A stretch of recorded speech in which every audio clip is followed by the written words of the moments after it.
Une lithophanie, c'est une plaque en porcelaine qui retranscrit une image grâce à la variation de son épaisseur et de son relief. L'image apparaît que grâce à la lumière qui est rétroéclairée. C'est une technique qui a été brevetée en 1827. Traditionnellement, on procédait en coulant de la porcelaine dans des moules sculptés. Et je me suis inspirée de cette technique en l'alliant avec la technique du paperclay, qui consiste à apporter de la cellulose à la barbotine. Et puis, en fait, cette cellulose, ces fibres de papier, elles apportent beaucoup de solidité à mes feuilles de porcelaine. En apportant une cohésion, je peux par exemple découper au ciseau mes feuilles de porcelaine. Et puis, elles apportent de la translucidité, elles augmentent la translucidité de la porcelaine, puisque chaque fibre brûle à la cuisson en laissant un petit espace vide, ce qui augmente la translucidité. J'ai aussi développé ma technique pour pouvoir travailler l'image. Pour cela, je découpe des pochoirs un peu de la même façon que les découpeuses du pays d'en haut. J'ai les pochoirs des valeurs claires qui me permettent de creuser la matière avec une éponge.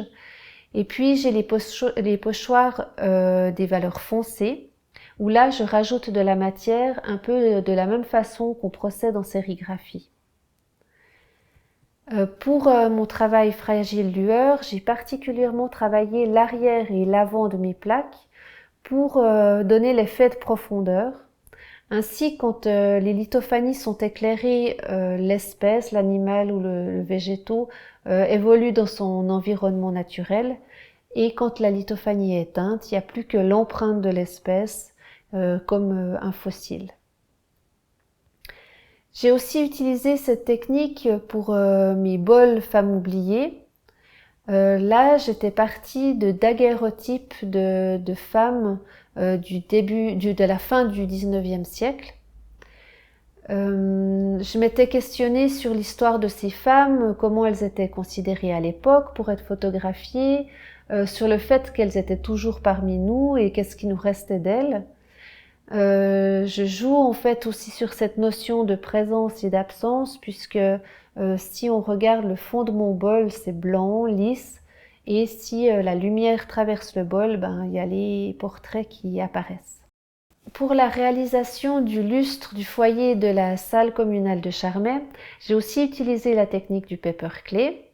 Et puis là, je devais considérer un environnement architectural. J'ai collaboré avec des éclairagistes et un architecte.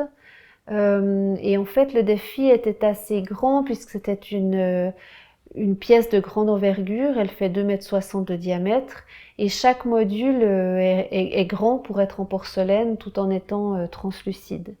Le but étant de créer une atmosphère chaleureuse tout en apportant l'éclairage adéquat. J'ai créé la pièce On the Edge of the Forest à l'occasion d'un concours édité par l'Association suisse des céramistes. C'était une pièce qui était destinée à aller en Finlande. À cette époque-là, quand je réfléchissais à cette pièce, beaucoup de forêts en Amazonie brûlaient. C'était une énorme catastrophe écologique. Et puis j'avais vu un reportage sur la Finlande justement où ils replantaient des arbres et puis où les pays nordiques étaient un peu considérés comme le poumon du monde. Et puis là je m'étais un peu questionnée en me disant d'un côté les forêts brûlent, de l'autre on replante des arbres. Et dans cette pièce je voulais évoquer notre rapport à la forêt. Pour moi c'était le foisonnement des branches et puis c'est un peu ce que j'ai voulu exprimer dans On the Edge, à la fois le vide de l'arbre qui a disparu et puis la forêt foisonnante.